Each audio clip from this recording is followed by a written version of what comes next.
Welcome to another edition of Bones of Advertising, or the Bones of Advertising. Are you tired? Are you tired, my friend? Are you? Late night, mate. I like to work. No, that's not true at all. I don't like to work at night. You know that. I'm the early bird. Anyway, I'm Craig McLeod, and you are.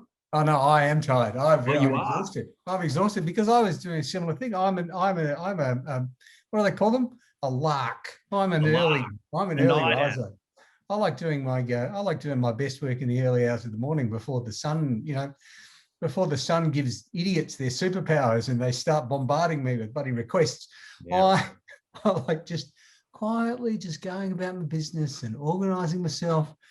But I can do that because I work from my home office. As you can see, I've got a day bed, which may get some heavy use later this afternoon. Yeah. I don't have to go to an office, unlike all of Victoria's public servants are now being forced to return with the chains around their ankles and the singing the songs of freedom as they walk towards the plantations. Have you got a bone for us to pick over today? I do have a bone to pick over today. I have a bone. Is it's a bone that raises its head every now and then, like one of those unfortunate bloody fish bones that gets stuck in your throat, and you're just gnawing down on a nice little snapper or something. And yeah, like a cat with a fur ball. And you got to try and eat some bread or a chip to try and knock it through, but sometimes you just can't get it. Yeah, and it just sits. So it's one of those bones. Every now and then, like you think you don't have to worry about it. And then someone will come up and say these words: "Why do they get to leave early?" and you have to explain that they're leaving early because they got into the office at 6 o'clock this morning, and it's now 8 o'clock at night, and that's not early. My friend. But you lazy bastard, didn't turn up until 11 o'clock in the morning, and so you've barely done your day's work. Don't go complaining. It's the night owls versus the morning larks. The early birds versus the night owls. That's them. Yeah. Yep. Now, let's just kick off, JD. I am indeed an early bird. Most of my absolute focused work takes place somewhere between 7 and 11. Yeah, that's me. That's my pressure time, and then post 11, we start on a little bit of a.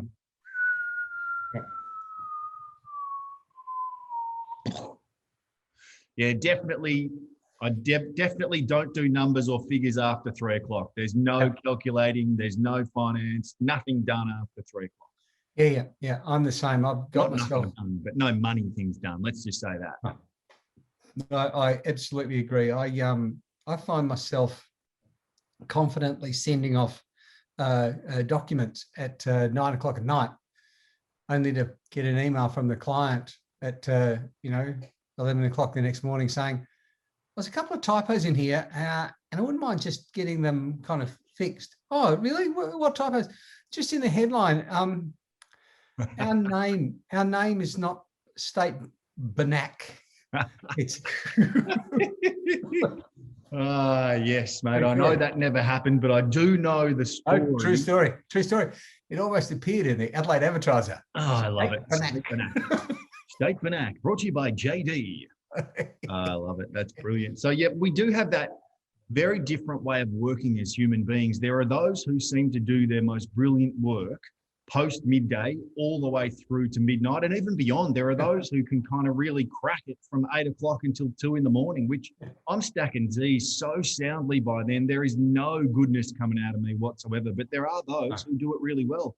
And your point being this disparity that we need to manage, where those inevitably look at each other and say, why are they going home early? Why are they coming in so late? Indeed. Yes. So yes, it's all. I was a creative director back in the long, dim and distant past, and I used to get that. I reckon at least once a month. Really? That often? The account managers would get in at 7. One of the, like the head of account management would get in at like 7, 7:30. She was an early riser. Yep. And she would be gone by 5, like dust. There'd be little plumes, like one of those cartoon figures, like and it would just be, she'd be like, where was she? Like, you know, that the usual suspects, Kaiser Soze, and then, and then she's gone. And she would always say, what are the creative people doing getting in at 9:30 in the morning? Like I've been working for 2.5 hours or 2 hours, or I've been working forever, you know, like one of those kind of things. And you have to patiently explain to her that the reason that the creative people are getting in at 9:30 in the morning is because they are working until 3 o'clock at night trying to fix the fuck up that she had caused at 5 o'clock before she out the door the day before. So she would drop a bomb and then take off. Yeah, and then, but I mean, it's not just, I'm just having a crack at account management. I mean, creative people would be like, you know, at 6 o'clock, a different job of mine, like 6 o'clock, they'd be like, where are all the account manager people? Where are the production people? Like, we're here, we're slaving away. Well, actually, mate, you're playing bloody video games, but I take your point. You'll be here. You'll be here until 11. On your desk. Yeah, you'll be here until 11. But the reason they get to go home early is because they got in 4 hours before you did. Yeah. And it's just, we just need to be, we're supposed to be a creative industry, are we not?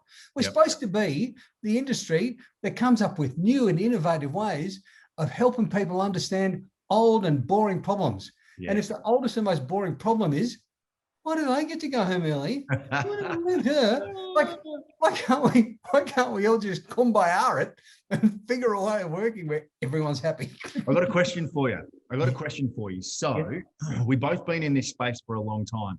Yeah. Do you reckon the equilibrium of time has changed at all, or do you think it's got worse? Do you think the time difference between early risers and the night owls has changed, or do you think it's got worse? Do you think people are now more attuned to that sort of working somewhere between sort of 8 and 6 or 8 and 7, or do you reckon it's still, I'm doing? I think it depends on it's a cultural thing. In every agency, it's different. And I think it depends on kind of where you're at and who the creative director is. Like, I worked in an agency in Adelaide where the creative director wouldn't get in until 11 o'clock, but would work until 3 o'clock in the morning. You're right. You know, it's just like that. And that was just, you know, that was years ago, but there's still instances of that happening. And I think it's just that the people working for agencies will take their lead from the people who run the agencies. And if they feel if it's good enough for the creative director or the managing director to do that, then it's good enough for me. Yeah. And so I think they kind of take their lead from that. But it amazes me that we're still in that kind of zone where, I mean, the 8-day working week, what did we just have? We had just had Labor Day, like the 8-hour, celebrating the 8-hour day, like 9 to 5 and half an hour off for lunch and 37 and a half hour week, or, you know, whatever the bloody hell it was.